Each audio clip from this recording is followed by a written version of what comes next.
रहीम अस्सलाम वालेकुम dear students. मैं हूं मोहम्मद शिराज बहादुर और आप लोग देख रहे हैं मेरा YouTube channel learn with Shiraz Bahadur. चलते हैं टॉपिक की तरफ। टॉपिक हमारे पास कंटिन्यू था 1.6 मेजरिंग इंस्ट्रूमेंट। मेजरिंग इंस्ट्रूमेंट का एक पार्ट है स्क्रू गेज, जिसको आज डिस्कस करते हैं। It is use to measure small length diameter of wire and thickness of the metal sheets. ये एक ऐसा इंस्ट्रूमेंट है जिससे हम छोटी लंबाई, डायमीटर ऑफ वायर्स का डायमीटर और जो है ना शीट्स की मोटाई को माप सकते हैं। अब पिछली वीडियो में हमने डिस्कस किया था वर्नियर कैलिपर। उससे हम किसी भी सिलेंडर का इनर और आउटर डायमीटर फाइंड कर सकते थे, लेकिन यहाँ पर हम क्या कर रहे हैं, वायर्स का डायमीटर फाइंड कर रहे हैं। क्योंकि वायर्स छोटी होती हैं, लेकिन ये जो हमारे पास सिलेंडर होता है वो काफ़ी बड़ा होता है, इसलिए वायर की निस्बत।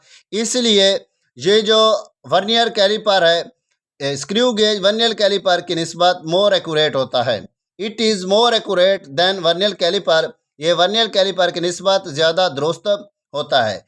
डायग्राम की तरफ देखें। डायग्राम है ये यू शेप्ड हमारे पास मेटल फ्रेम है, साथ में ब्लू कलर का जो लगा हुआ है इसको स्टड कहते हैं, ये फिक्स्ड होता है। ये ब्लैक कलर का जो है स्पाइंडल है, ये मूवेबल होता है।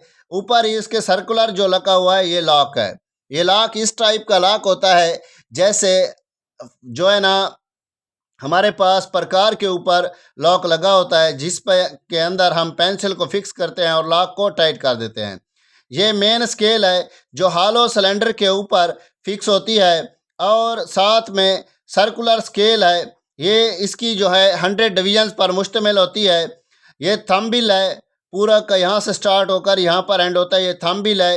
ये मूवेबल होता है, जो इस पूरे को क्या कर रहा होता है, मूव कर देता है। इसको हम सर्कल में मूव कराते हैं। ये रिचेट है जो इसको क्या करता है, फिक्स करता है। कंस्ट्रक्शंस को देखते हैं। कंस्ट्रक्शन में देखें, यू शेप्ड मेटल फ्रेम, उसके बाद मेटल स्टड लगा हुआ है, साथ में हॉलो सिलेंडर है जिसके ऊपर स्केल बना हुआ है, इसको स्लीव कहते हैं, जो मिलीमीटर के अंदर है। उसके बाद मेन स्केल है जिसके जो इंड्यूस्ड लाइन के ऊपर है, ये मेन स्केल इंड्यूस लाइन के ऊपर है। उसके बाद थंबिल है। थंबिल जो है 100 नंबर ऑफ डिवीजन्स पर मुश्तमिल होता है। ये देखें, थंबिल 100 नंबर ऑफ डिवीजन्स पर मुश्तमिल है। आगे देखते हैं। आगे है pitch of the screw gauge.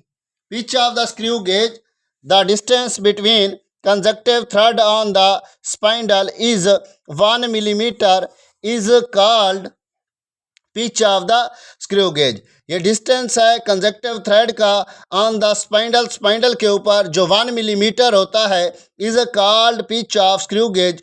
उसको पिच ऑफ स्क्रू गेज कहते हैं। पिछली वीडियो में हमने जितनी भी मेजरिंग इंस्ट्रूमेंट को डिस्कस किया है, हमने उनका लीस्ट काउंट देखा था। इसका भी लीस्ट काउंट होगा। Smallest reading which can be taken by using screw gauge is called least count. ये स्मॉलेस्ट रीडिंग है जो स्क्रू गेज से हम नोट करते हैं, उसका लीस्ट काउंट कहलाती है। Least count of the vernier caliper जो था वो था 0.1 millimetre. Least count of the screw gauge is 0.01 millimetre.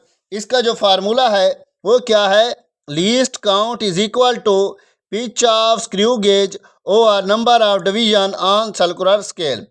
Pitch of screw gauge हमने यहाँ पर देखी हुई है 1 मिलीमीटर है, उसको ऊपर रखें। Number of division on circular scale, तो नंबर ऑफ डिवीजन और सर्कुलर स्केल कितनी थी हमने डिस्कस पहले किया हुआ है, वो है 100। तो जब इसको 100 पर डिवाइड करेंगे आएगा 0.01 मिलीमीटर। जो 0.01 मिलीमीटर है वो इक्वल होता है 0.001 सेंटीमीटर के। इसके बाद आता है zero error.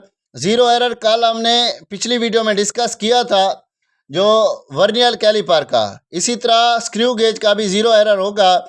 If zero line of circular scale coincide zero line of index line then zero error is 0।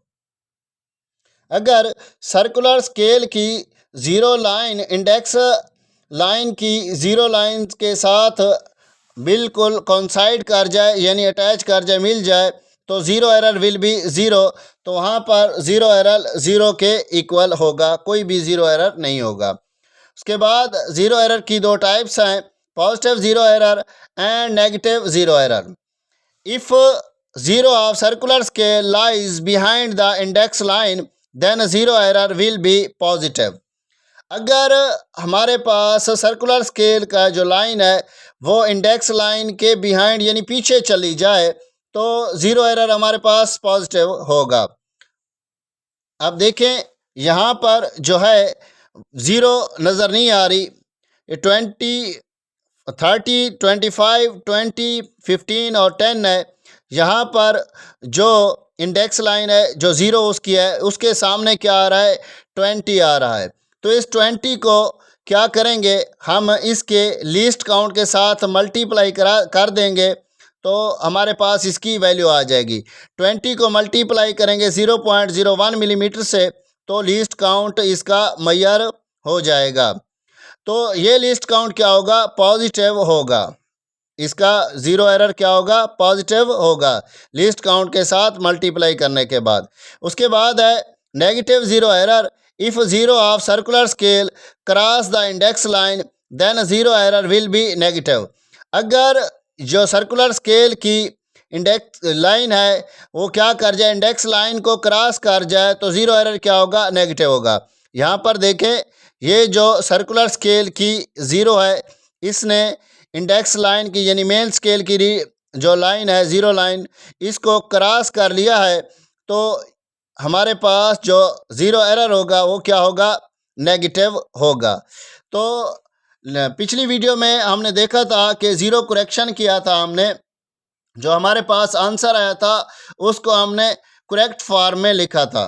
Correct form में लिखा था तो पिछली वीडियो में मैंने आपको बताया था कि अगर लीस्ट का ज़ीरो एरर पॉजिटिव होगा तो उसकी हम क्या करेंगे, सिंबल को चेंज कर देंगे यानी नेगेटिव में कर देंगे तो वो क्या हो जाएगा, ज़ीरो करेक्शन हो जाएगी। अगर ज़ीरो एरर नेगेटिव में होगा तो उसकी साइन को चेंज करके पॉजिटिव में ले जाएंगे तो ये ज़ीरो करेक्शन हो जाएगा और आंसर क्या हो जाएगा, करेक्ट हो जाएगा। तो ये था छोटा सा टॉपिक। इसकी एक एग्जांपल है जो काफ़ी लेंथी है और उसको मैं इंशाल्लाह नेक्स्ट वीडियो में आप लोगों को समझाऊंगा। तो तब तक के लिए खुदा हाफिज़। अगर आप मेरे यूट्यूब चैनल पर नए हैं तो मेरे यूट्यूब चैनल को सब्सक्राइब कर लें, साथ में लगे बेल आइकन को दबा दें ताकि मेरी हर आने वाली वीडियो आप तक पहुंचती रहे। अगर आपका कोई इशू या क्वेश्चन है तो कमेंट बॉक्स में पूछ सकते हैं, मैं वहां पर आपको जवाब दे दूंगा। अगर कोई आपने हिदायत करनी है तो वो भी कमेंट बॉक्स में कर दें। तो मिलते हैं नेक्स्ट वीडियो में, तब तक के लिए खुदा हाफिज़। दुआओं में याद रखें। जज़ाकल्लाह।